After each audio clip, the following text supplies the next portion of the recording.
Everyone recognizes that if a person or a book could accurately predict the future and be correct every single time, not 50%, not 75%, but 100% of the time, then that person or that book would have to have divine help.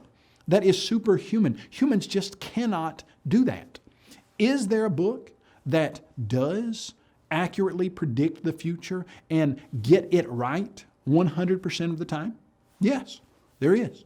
It's called the Bible, and it contains scores of amazing prophecies that prove it to be from God. Let's quickly look at 5 of these prophecies. Number 1, the fall of Tyre. In the year 597 BC, the prophet Ezekiel made a bold proclamation against the city of Tyre. At the time, the city was one of the wealthiest and most secure cities in the entire world. It had massive walls. It also had an island city that the inhabitants, if they were attacked, could go out to that island city.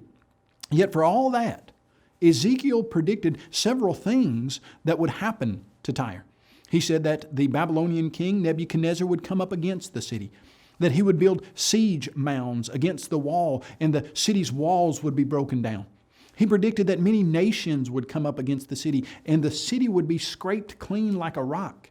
He predicted that its stones and its timber and its soil would be thrown into the sea. How are you going to get these stones and timber and soil of a huge city like Tyre thrown into the sea? As we look at history, secular history provides the answer for that. Nebuchadnezzar, the king of Babylon, did come up against the city of Tyre. He did exactly what Ezekiel predicted, but it didn't stop there. Because after he built a siege mound against Tyre, the inhabitants moved out to the island city and he couldn't attack it. And yet, in about 330 BC, a man by the name of Alexander the Great attacked Tyre. And the inhabitants did the same. They went out to that island city, but Alexander the Great wasn't happy with a simple victory over the mainland city. He took the rocks and the timbers and the soil and scraped them clean, dumped them into the sea, and made a causeway out to the island city. How could Ezekiel have looked into the future more than 250 years and predicted what would have happened? Divine assistance. Number 2, the fall of Babylon. See, Babylon was one of the richest cities in the world during the years of about 740 to 680 BC. It had walls that were 75 feet thick. They were 300 feet high, and it was surrounded by the Euphrates River that made a moat around it, in some places 65 feet, in other places 250 feet across. And yet, the prophets in the Bible, Jeremiah and Isaiah, they prophesied that God would raise and cause to come up against Babylon an assembly of great nations. Jeremiah recorded that God had declared, "I will dry up her sea and make her springs dry." And the prophet foretold that a drought would come against her waters and they would be dried up, for the land is a land of carved images.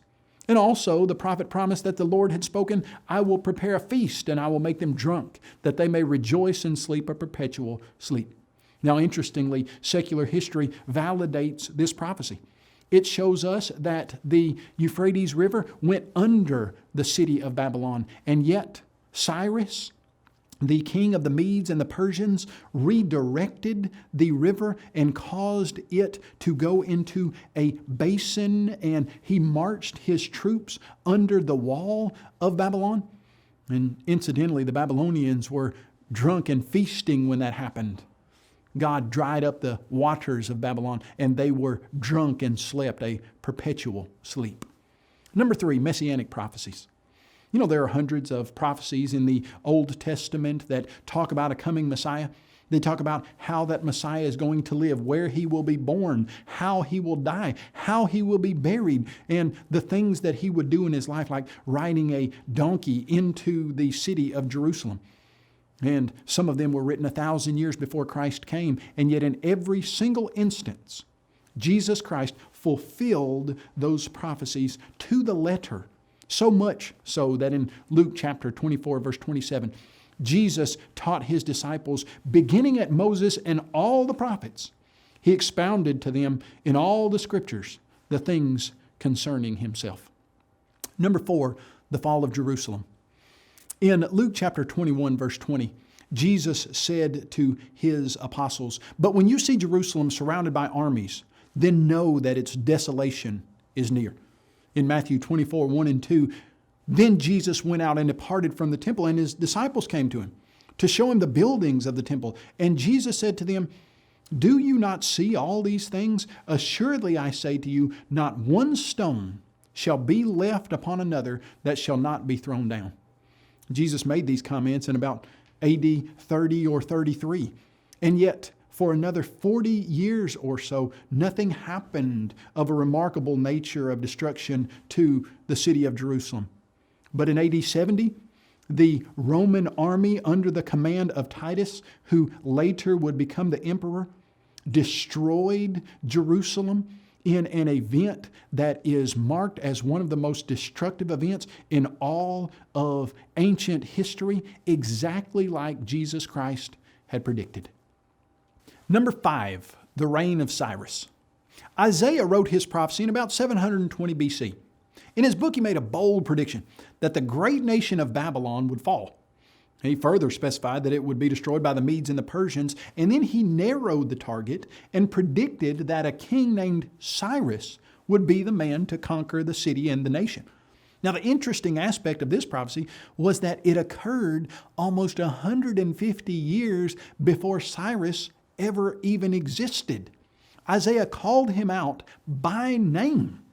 Can you imagine finding a document that was almost as old as the United States of America that mentioned you would be born and be doing exactly what you are doing today?